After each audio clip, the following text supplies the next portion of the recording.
자, 반갑습니다. 바로 연이어서 26차씩 수업을 진행을 할게요. 자, 관료제랑 탈관료제 각각의 특징이랑 간략한 장점과 단점 비교해가지고 설명하는 게 이번 차시의 핵심적인 수업 내용이 될 거라고 봅니다. 자, 저번 시간에 좀 이거 배경 설명을 좀 했는데 여러분들 그 어려운 내용은 없었을 거라고 봅니다. 근데 이 관료제에서는 상대적으로 효율성을 추구하고 탈관료제에서는 융통성을 좀 추구한다고 하지만 둘 다 공통적으로 요거를 추구하는 거는 공통점이라고 볼 수 있는 거예요. 탈관료제라고 해서 비효율적이다, 효율성을 추구하지 않는다 라고 얘기하면 틀리다고 볼 수 있는 거예요. 됐지? 자, 관료제랑 탈관료제 둘 다 효율성을 추구하는데 특히 관료제에서는 이게 기가 막히게 중요하다라는 관점, 그리고 탈관료제에서는 효율성이 중요하긴 하지만 너무 경직되다 보니까 좀 융통성을 발휘한다는 차원 좀 기억하기로 할게요. 다시 한번, 관료제랑 탈관료제는 둘 다 효율성을 추구를 합니다. 됐죠? 그리고 또 까먹었는데 25차시에 과제를 얘기를 못했는데 아마 25차시 수업을 영상을 업로드 시키면서 과제를 제시하긴 할 거예요. 그렇게 부담 있는 과제는 이렇게 제시하려고 하지 않고 그냥 여러분들 생각할 때 여기에서 4차 산업혁명에 대한 요즘 부상된 그런 얘기 있잖아요. 그거에 대한 전문적인 내용은 나중에 원하면 하겠지만 여기에 대해서 여러분들이 가지고 있는 생각이 있을 거라고 봅니다. AI이다, 그리고 증강현실, 버추얼 리얼리티, 가상현실, 여러 가지 사물과 사물 인터넷 이런 모든 상황에서 여러분들 각자가 생각하고 있는 장차 기대가 되는 유망한 직업이 있을 거고 반대로 사양되거나 아니면 없어질 것 같은 직업도 있을 거라고 생각을 해요. 이건 학생들이 다 다른 생각들을 가지고 있을 것 같은데 여기에 대한 얘기를 좀 자유 게시판 그 과제 제출방에다가 좀 간략하게 자신의 생각을 적어서 제출을 하면 좋겠습니다. 상당히 재미있지 않나요, 이런 거? 이 교사라는 직업은 어떻게 될까 나중에? 저 좀 살려주세요. 농담이고. 자, 그러면 오늘 관료제랑 탈관료제에 대한 얘기를 본격적으로 할게요. 그런 차원에서 요거 화이트보드를 싹 치우고 이게 청소를 해야 돼가지고.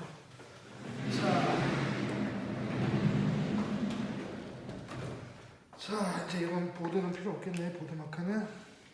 자, 관료제랑 탈관료제. 여러분 저번 시간에 선생님이 설명했던 그 배경 설명은 좀 기억을 하도록 할게요. 자, 유인물 같이 보면서 할 겁니다. 자, 관료제라는 거는 아까 얘기했듯이 산업혁명이 빵 터지면서 영국의 증기기관이 발명되고 제임스 와트, 그리고 방적 기술 이러한 어떤 급속도로 발전하는 사회에서 사람들의 어떤 소비 패턴이라든가 여러 가지 효율성을 추구하는 과정에서 생겨난 특수한 조직의 형태라고 볼 수가 있습니다. 됐지? 자, 관료제라는 거. 자, 그래서 관료제 의미를 봐봐. 유인물 같이 봅시다. 자, 산업화에 따른 여기 적어보자. 밑줄을 그어보세요. 자, 산업화에 따른 대량 생산 시스템.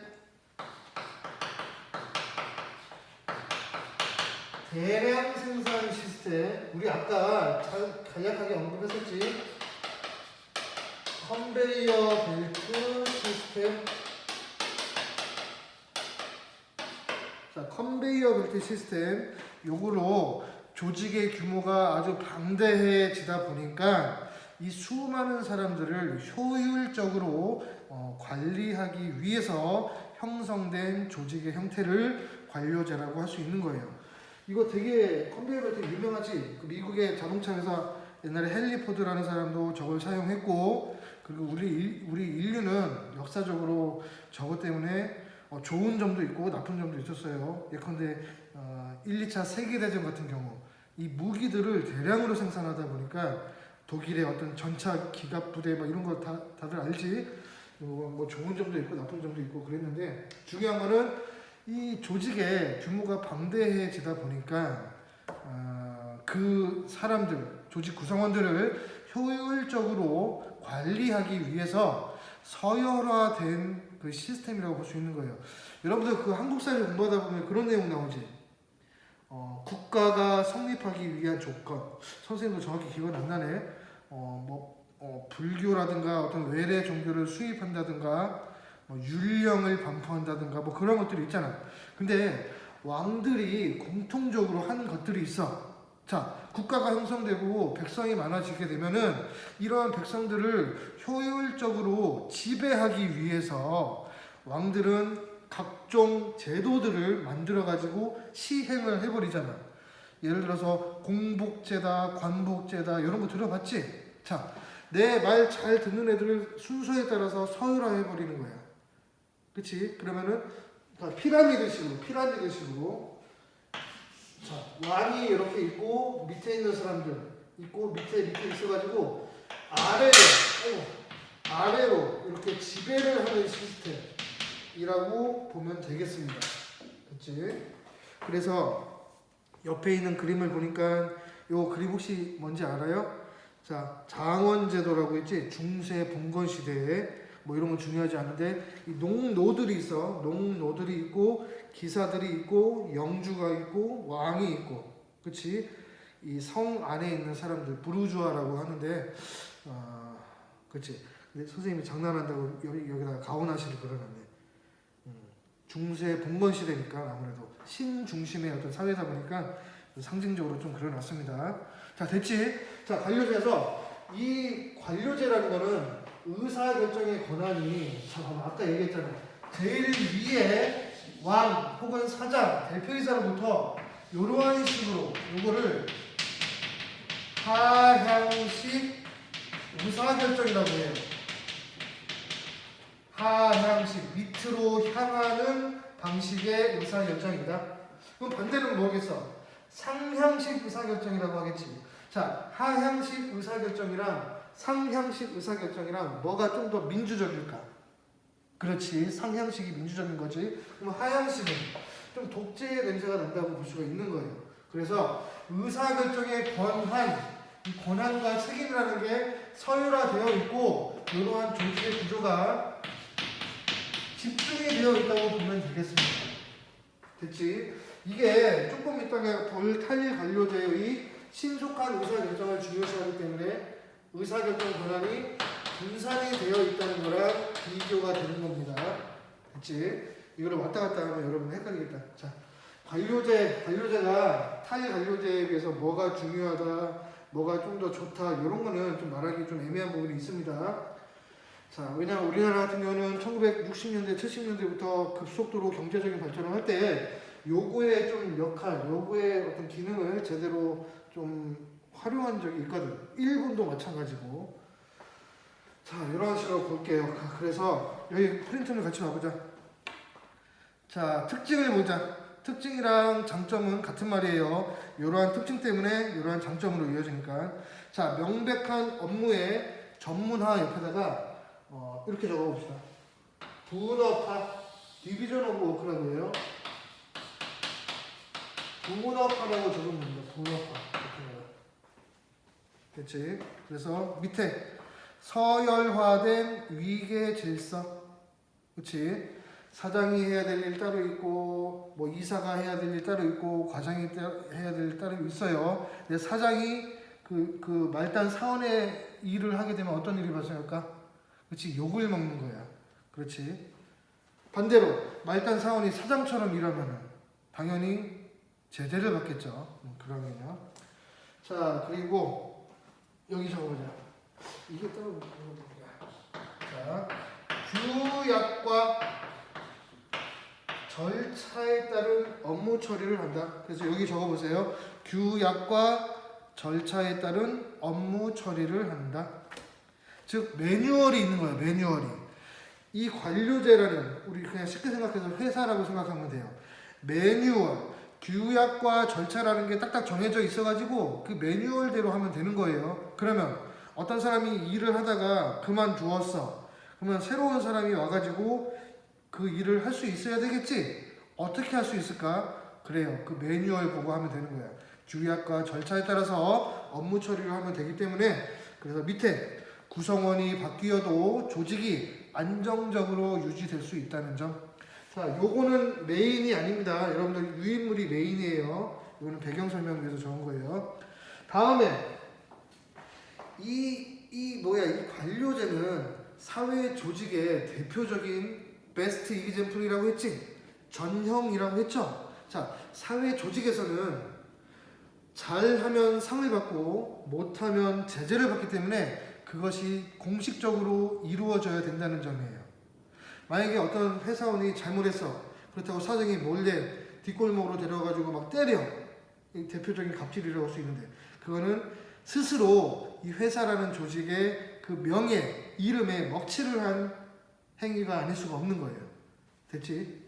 자, 그래서 이 관료제에서는 잘하면 상을 받고 못하면 제재를 받는데 일을 잘하면은 뭐를 받는 게 제일 좋겠어? 당연히 돈을 많이 버는 게 좋겠지. 근데 이 관료제라는 거는 구성원이 바뀌어도 안정적이다 보니까 요거에 따른 보상을 한다고 합니다. 거기 적으면 돼요. 연공, 서열. 말들이 어려워서 연수가 올라가고 또 연공 이게 어떻게 설명하지? 연공 설명이 이렇게 쓰거든. 연공. 그러니까 연수가 올라감으로써 그냥 서열에 따라서 봉급, 보수가 늘어난다고 보면 되는 거예요. 뭐 철바통이라고 하지? 안정적이긴 한데 그러다 보니까 창의성이라든가 자율성 이런 게 좀 없어지고 있는데. 자, 다음에 지위 획득의 공평한 기회가 보장이 되는 공정한 경쟁 시스템을 가지고 있다고 보면 좋겠습니다. 자, 관료제 이런 식으로 좋은 점들도 있다고 보면 되겠어요. 그러면 구체적으로 장점을 보면은 뭐니 해도 고효율적인 거 장점으로 볼 수 있는 거예요. 그래서 고효율 그리고 업무 자체가 구성원이 바뀌어도 규약과 절차, 메뉴를 보고 그 차질 없이 할 수 있기 때문에 업무 자체가 안정성과 지속성이 있다고 하는 것이 가장 큰 장점이라고 볼 수 있는 겁니다. 그리고 예측 가능하기도 하고 권한과 책임이 명확하고 고용 안정에 따른 구성원의 거기 적어봅시다. 야, 여기는 특별히 심하게 잘못을 하지 않는 이상 함부로 잘리지가 않잖아. 그치? 어떤 회사의 막대한 배임이나 횡령 등의 막대한 손해 이런 거를 행사하지 않는 이상 잘 잘리지가 않겠죠. 그치? 그러다 보니까 심리적인 안정감을 줄 수 있는 측면도 있습니다. 그래서 거기에다가 심리적 안정 이렇게 적으면 되겠어요. 심리적 안정. 자, 됐지? 자, 다음에 이 관료제가 갖는 단점을 볼 건데 이 단점에는 여러 가지가 있습니다. 요 프린트물이라든가 여기에 있는 거 이외에도 엄청나게 많은 단점도 있고 엄청나게 많은 장점도 있어요. 그치? 제일 처음에 의례주의라고 있어요. 의례주의. 의례주의라는 건 뭐냐면 의례를 중요시합니다. 의례를. 형식이라고 생각합니다. 형식. 형식만 따지는 거야. 형식. 이거 밑에서 형식 지금 보자. 자, 형식. 이 형식을 따지는 의례주의랑 목적 전치 현상이라는 용어들이 좀 어렵지? 요거랑 좀 유사한 개념이라고 할 수 있는데 요거에 대한 내용을 밑에 읽을 거리에 있습니다. 됐지? 자, 의례주의는 나중에 1탈 이론 할 때 또 나오게 될 거예요. 목적 전치. 목적 전치는 뭐냐면은 목적 전치가 뭐냐면 여러분 이런 거 있지? 원인이 있지. 원인. 그리고 결과가 있지. 그치? 예를 들어서 결과, 내가 바라는 결과는 행복이야. 그치? 행복해지기 위한 원인들 여러 가지가 있겠는데, 예를 들어서 돈을 많이 버는 거를 원인이라고 가정해보자. 즉 돈을 많이 벌어서 행복하고 싶다는 게 인과관계라고 볼 수 있는 거지. 근데 목적 전치라는 말은 요 두 가지가 체인지가 됐다는 말이야. 그치? 즉 돈이 여기가 오는 거고 행복이 이렇게 오게 되는 거야. 뭔가 원인과 결과 그리고 어떤 수단과 목적이 체인지 된 거를 목적 전치 현상이라고 합니다. 좀 어려운 내용인데 의례주의 목적 전치 현상 관련해서 읽을 거리 한번 봐보자. 쉽게 이해가 될 겁니다. 자, 읽을 거리 거기 피터팬 있는 거 말고 밑에 있는 거 보니까 읽을 거리 의례주의 형식주의라고 있지. 배가 너무 아파 있는 거. 자, 배가 너무 아파 그 읽을 거리 옆에다가 목적 전치 현상 이렇게 적어 봅시다. 목적 전치 현상. 그리고 옆에 보니까 의례주의 형식주의 이렇게 적혀 있지. 그리고 옆에 이 의례주의 형식주의 뭐 번문 용례 뭐 어려운 용어도 쓰는데 이렇게 적어봅시다. 레드 테이프 현상이다. 옛날에 영국에서는 공무원들이 일을 할 때 이 서류 같은 거 딱 할 때 항상 빨간색 테이프를 이렇게 딱 칠했다고 해서 이런 말이 나왔습니다. 그러면 일 다 하지도 않았는데 빨간 물줄만 딱 치면은 일 다 하는 것처럼 되잖아. 열심히 하지도 않았는데. 형식을 중요시하는 거. 자, 읽어볼게요. 자, 배가 너무 아파 병원을 찾은 동일이는 접수대에서 번호표를 뽑고 한참을 기다리고 나서야 접수를 할 수 있었다. 자, 자신의 차례가 되어 내과 진료실에 간 동일이는 또다시 자신의 순서를 기다려야만 했다. 동일이는 배가 너무 아파 참을 수 없다고 간호사한테 말을 했지만 그녀는 다른 환자들도 마찬가지라면서 순서를 지키라고 한 거야. 결국 동일이는 차례를 기다리다 쓰러져서 그 자리에다가 울고 있네. 이해됐지? 너무 그 환자의 어떤 목적이 있을 거야. 이 치료를 받기 위한 목적 그런 것도 중요하긴 한데 간호사 입장에서는 다른 사람도 마찬가지다. 줄을 서시오 이렇게 형식을 요구한다고 하는 상황을 어떤 목적 전치 현상이라고 볼 수 있습니다. 여러분들 중에서도 아마 공부를 되게 열심히 하고 있는데 꿈이 없는 사람이 있을 수가 있어. 그치? 그런 사람도 대표적인 목적 전치 현상의 어떤 사례라고 볼 수 있는 거예요. 그치? 그래서 사람은 자신이 원하는 목적을 분명하게 정립을 하고 그거를 가치 지향점으로 삼아서 노력을 할 때 어떤 결과라든가 좀 좋아진다는 경향이 있습니다.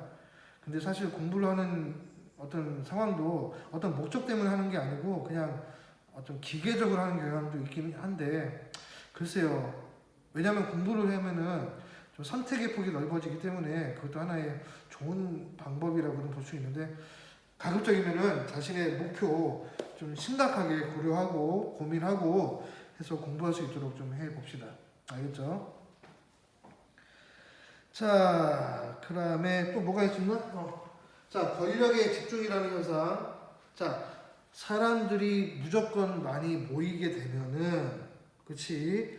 이 가진 자와 가지지 못한 자, 이 권력이라는 거는 반드시 다수한테 퍼지지 않고 소수가 독점하는 경향이 있습니다.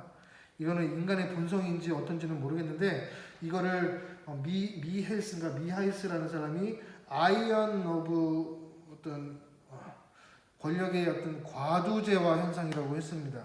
이러한 것들도 지나치게 권력이 집중화돼가지고 발생하는 어떤 비경직 딱딱한 그런 조직 풍토 연결될 수 있기 때문에 단점이라고 볼 수 있는 거죠.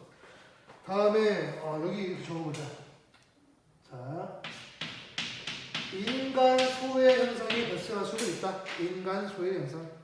여러분들 1929년도에 미국 경제공황 일어났을 때 여러 가지 그 상황 있을 때 그 무슨 영화더라? 모던 타임즈라는 영화인가? 찰리 채플린이라는 그 희대의 그 영화 배우 코미디언이 그 찍은 영화 있죠. 모던 타임즈라고. 맨 처음에 그 영화 시작하면서 양들 막 앵클로저 운동을 상징하는 그런 거 나오다가 그러니까 인간이 기계의 한 부품처럼 돼가지고 그냥 생각도 하지 못하고 그냥 똑같은 일, 업무만 반복적으로 하는 그러한 불상사라고 볼 수가 있는데, 요거 인간 소외 현상은 뭐냐면은 쉬운 말로 왕따라고 생각하면 돼요. 소외. 참 왕따 된다고 생각하면 되는 거예요. 이것도 여러분들 만약에 필드에 있으면 아주 그냥 설명할게요. 옛날에 사람들은 예를 들어서 남자들이 한 집안의 가장으로서 예를 들어서 이러한 식으로 자, 의자를 하나 만든다고 생각을 해보세요. 내가 열심히 나무들을 자르고 톱질을 해가지고 어떤 규격을 맞춘 다음에 망치질하고 못질하고 망치질 해가지고 의자를 하나 만들었을 때 나는 이 완성된 의자에 딱 앉아가지고 생각을 하면은 참 뭔가 기분이 뿌듯한 그런 게 있잖아. 그치? 이 마치 내가 만든 이 의자는 진짜 뭐 나의 일부분인 것처럼도 느껴지고 정말 나의 어떤 피와 땀이 정성과 그런 것들이 녹아들어진 그런 소중한 생산물이라고 할 수 있는 거잖아. 그치? 그런데 이 대량 생산 시스템, 이 산업혁명을 거쳐가지고 저걸 분업화하다 보니까 어떤 사람은 계속 하루 왼종일 나무 톱질만 하고 있고 어떤 사람은 계속 못질만 하고 있고 그렇게 딱딱한 일들만 계속 하게 되는 거예요. 그리고 나서 나타난 생산물도 이런 똑같은 의자라고 볼 수 있어. 그러면 이걸 만든 사람은 그 의자에 대해서 직접 만들었을 때와 달리 애착심이 강할까 좀 낮을까? 아무래도 좀 강하지 않겠지. 그러한 거를 일컫는 거야. 야, 이 의자와 나의 관계도 좀 긴밀하지가 않네. 그런 거. 예를 들어서 나랑 내 아들이랑 이 의자를 만들면서 나랑 이 아들은 이 관계가 좋아질 수도 있겠지. 서로 농담 따먹기도 하면서 야 아들아 이렇게 하면서 그치? 이 관계도 좋아질 수가 있잖아. 그런데 이 산업혁명, 이 여기에서 대량 생산 시스템으로 하루 종일 못질만 하고 어떤 사람은 하루 종일 나무만 켜고 이러한 상태에서 못질하는 사람이랑 이 사람이랑 친해질 수 있을까? 좀 소원해질 수밖에 없겠지. 이걸 바로 인간 소외 현상이라고 하는 거예요. 그래서 인간 소외 현상 맨 밑에 있는 거 한번 읽어볼게. 자, 읽을 거리 좀 심화된 내용입니다. 이것도 대학 수준의 내용이에요. 자, 읽을 거리 인간 소외 현상이라고 적어봅시다. 자, 자본주의 사회에서 겪는 노동자의 4가지 소외라고 칼 마르크스라는 사람이 있었어요. 예전에 갈등론의 대가라고 배운 적이 있을 겁니다. 어이구, 옆에 있는 그림 보니까 어떤 사람 혼자 다 절하고 있는데 혼자 이렇게 서가지고 멍 때리고 있네. 그치? 왕따 당하고 있는 현상이라고 볼 수 있는 거예요. 자, 1번. 자신이 만든 생산물을 스스로 소유하고 처분할 수 없다. 그래서 옆에다가 결과 이렇게 적어봅시다. 결과. 요거는 중요한 거 아니에요. 그냥 보고 넘어가면 돼요. 다음에 2번째. 노동의 속도, 유형, 시간, 도구 등을 스스로 결정할 수 없다는 거. 자, 내가 이 의자를 만들 때 혼자 좀 힘들면 쉬엄쉬엄 만들어도 되잖아. 근데 이 대량 생산 시스템 하에서 의자를 만들 때 쉬엄쉬엄 하다가 무슨 일이 발생해? 나 때문에 다른 사람들이 일을 못하는 일이 발생할 수 있잖아. 그래서 이 과정, 노동의 과정에서도조차 나는 소외될 수밖에 없다. 그래서 2번 과정이라고 적어봅시다. 자, 3번. 명령과 지시에 따른 고립된 작업으로 동료들 간의 사회적 관계와 신뢰가 파괴될 수도 있다. 즉, 타인이라고 적어보세요. 타인. 남들과 어떤 유대감, 어떤 형성하는 그런 게 힘들 수도 있다 이거야. 관계가 소원해질 수 있다. 자, 마지막으로 자율적이고 창조적인 노동을 하는 존재라는 인간의 잠재력으로부터 소외됐다. 자기 자신으로부터의 소외, 자신이라고 적어봅시다. 이 내용은 상당히 어려운 내용이기 때문에 그냥 간략하게 넘어갈게요. 개인적으로 궁금한 사람은 언제든지 오세요. 선생님은 답해줄 수 있습니다. 왜냐하면은 이게 철학적인 거라서 선생님 예전에 대학원에서 철학도 좀 전공했거든. 그래서 플라톤부터 마르크스, 존 롤즈까지 좀 머릿속에 계보가 있어요. 또 잘난 척해서 미안. 자, 이 정도 한 다음에 이거. 자, 관료제의 단점. 자, 무사, 안일주의. 내가 특별히 심각하게 잘못한 게 아니라면 잘리지 않으니까 그냥 복지부동이라고 해야 되나? 그냥 뭐 두려울 게 없는 거지. 그냥 뭐 위험한 일 있겠어. 뭐 내일도 내일 모레도 그냥 지금처럼 평범하게 흘러가겠지라고 좀 무사 안일주의, 좀 태평하게 있는 거를 단점이라고 보고 있는 거예요. 그렇지? 그게 왜 단점이야? 평안하게 멍 때리고 있다가 갑자기 위험이 닥치면은 이건 대처를 못 하잖아. 인간은 항상 어떤 위험스러운 어떤 환경에 언제든지 노출될 수 있기 때문에 대비를 해야 되는 겁니다. 자, 요 정도로 하고 자율성과 창의성 발휘 곤란이라고 적혀 있네. 요 정도 한 다음에 마지막 읽을 거리를 한번 읽어볼게요. 요것도 좀 어려운 내용이라서 한번 요것도 그냥 상식적인 차원에서 읽고 넘어가 보자. 자, 기억번 봐봐. 기억번. 자, 관료제의 조직 내에서 일하는 모든 사람들은 잘리지가 않으니까 스스로 무능해지는 수준에 도달할 때까지 승진을 하려고 하기 때문에 시간이 지남에 따라 조직은 임무를 제대로 수행하지 못하는 무능한 사람들로 채워진다는 거. 특별히 잘못을 하지 않는 이상 잘리지 않으니까 그냥 복지부동하고 있으니까 이 사람이 무능하더라도 시간이 지나가고 그리고 승진을 하게 되면은 월급을 따박따박 제대로 받으니까 이 사람 무능한 사람들로 이 조직이 채워진다는 거. 그래서 옆에 적어보자. 신분 보장의 비효율성. 신분 보장의 비효율성으로 조직의 구성원들이 결과적으로는 무능한 사람들로 꽉 채워진다는 이 원리를 피터의 원리라고 합니다. 그래서 기억번 피터의 원리. 안 적어도 되지? 피터의 원리라고 적어봅시다. 자, 난 선생님은 친절하니까. 피터의 원리. 신분 보장이 초래하는 비효율성을 기억한 피터의 원리라고 합니다. 자, 참고로 지금 하는 거 중요하지 않고 넘어가면 돼요. 다음에 니은번. 자, 상층부의 소수가 조직 전체의 이익보다는 자신의 이익을 추구하는 과도적인 지배를 초래한다는 거. 이거는 니은번. 과도제의 철칙이라고 합니다. 좀 전에 얘기했었지. 철칙. 그래서 권력 집중의 비효율성. 권력 집중의 비효율성. 이것도 뭐 기하학의 제1의 원칙이라고 해서 하고 싶은 말이 있는데. 자, 다음에 디귿번 보자. 조직원의 수는 업무의 양에 상관없이 증가하고, 그렇지?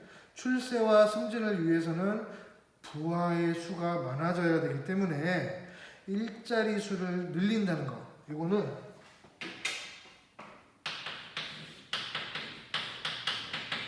파킨슨의 법칙이라고 적어보세요. 파킨슨의 법칙. 해서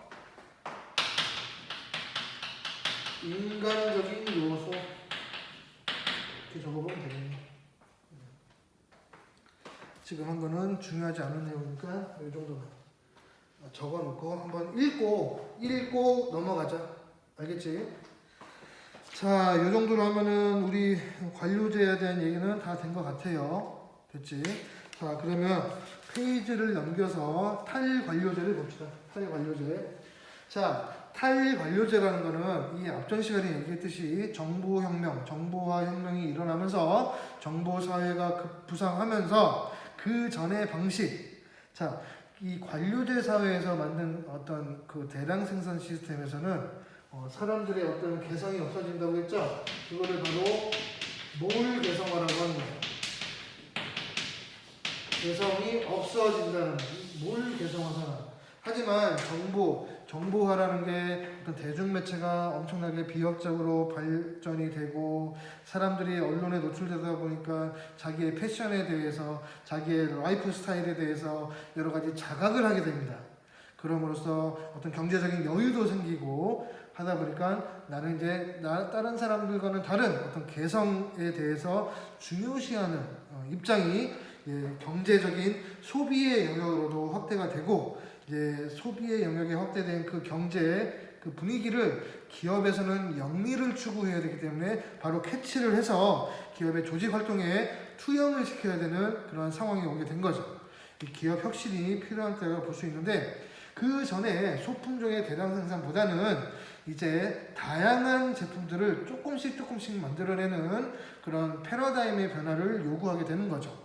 이러한 상황에 맞물려서 그 전에 수직적이고 딱딱한 어떤 고효율적인 관료제 형식은 어느 정도 수평적으로 좀 탈바꿈을 하게 되었는데 그게 바로 탈관료제라고 할 수 있는 거예요.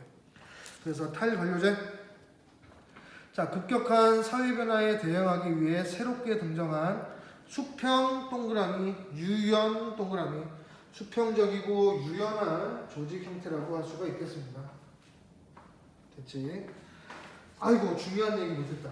아까 이 관료제에서는 예를 들어 이 피라미드라고 생각을 하면 됐잖아요. 그치? 이 관료제에서는 누가 제일 중요한 사람이야? 여기 있는 사람이 제일 중요할까? 물론 의사결정을 하기 때문에 제일 중요하지만 실질적으로 가장 역할을 많이 한 사람은 이 가운데 있는 사람이 제일 중요한 거예요. 알겠지? 군대식으로 가더라도 말년 병장 사람들은 말년 병장을 쫄따구들 거의 신경도 안 씁니다. 가장 중요한 뭐 1병 마로군부터 상병 상병 정도 있는 중간 계급에 있는 애들이 여기서 잘 모시고 애들 잘 이렇게 군기 잡고 하는 거지 여기 말년 병장들은 별로 신경도 쓰지 않는다고. 즉 관료제에서는 중간 계층의 비중이 제일 중요합니다. 하지만 탈관료제에서는 신속한 의사결정이 중요하기 때문에 중간 계층의 역할 비중이 좀 감소한다고 볼 수 있는 거예요. 그래서 거기 적어보자. 자, 정부와 세계와 그 밑에 줄 신속한 의사결정을 중시함에 따라 중간 관리층의 역할이 감소가 되었다. 됐지? 자, 특징을 봅시다. 의사결정 권한이 아까 얘기했지? 분산된, 거기 밑줄 그어봅시다. 수평적인 조직체계. 그래서 환경 변화에 따른 유연한 조직 구조. 조직의 구조가 상황에 따라서, 업무의 특성에 따라서, 아니면 구성원의 어떤 일에 따라서 자유자재로 막 바뀔 수가 있는 거예요. 됐지? 유연한 조직 구조, 즉 상황이나 목적에 따라 자유롭게 구성되고 해체가 될 수도 있다. 다음에 아까는 관료제에서는 연공서열이라고 했지. 그렇지? 시간의 흐름에 따라서 자동적으로, 물론 다 그런 건 아닌데, 그러니까 승진을 한다는 게 이제 시험도 보고 여러 가지 있는데 이게 왜 그러냐면은 사실은 관료제에 문제점이 있고 하다 보니까 탈관료제랑 섞여 있는 경우가 되게 대다수야. 우리 지금 대한민국에 존재하는 모든 조직들은 관료제, 탈관료제 역할이 좀 섞여 있는 경우가 대다수입니다. 관료제만 하는 조직은 별로 없어요. 탈관료제만 하는 데는 그렇게 많지는 않고 교묘하게 좀 섞여 있는 경우가 많아요. 그렇지? 그래서 아까 경력이나 연공서열 이런 것보다는 여기 이렇게 적어보자. 아까 여기 유연한 이렇게 적었지. 자, 업적에 따른 보상을 중요시한다라고 보면 되겠습니다. 그렇지? 연공서열보다는 내가 잘했다 못했다 이 업적에 따른 보상 시스템이 체계적으로 확립되어 있다고 보면 좋겠습니다. 자, 종류를 보자. 이제 거의 다 왔다. 자, 일시적인 업무를 위해 신속하게 조직이 되었다가 바로 해체되는 조직, 이거를 팀제라고 해요. 팀제 이렇게 적어보자. 자, 시간이 너무 다음에 특정한 조직 형태를 갖지 않고 34분이요.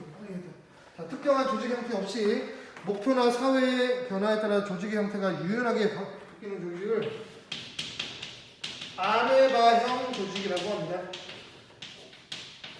자, 탈관료제에는 팀제, 아메바형 이런 게 있다는 거 기억하고, 마지막 조직 구성 단위 간의 수평적인 관계를 강조하다 보니까 각 단위는 자율성, 독립성을 갖고 중앙 조직과 상호 유기적 작용을 한다는 네트워크형 조직, 네트워크형 조직이라고 있습니다.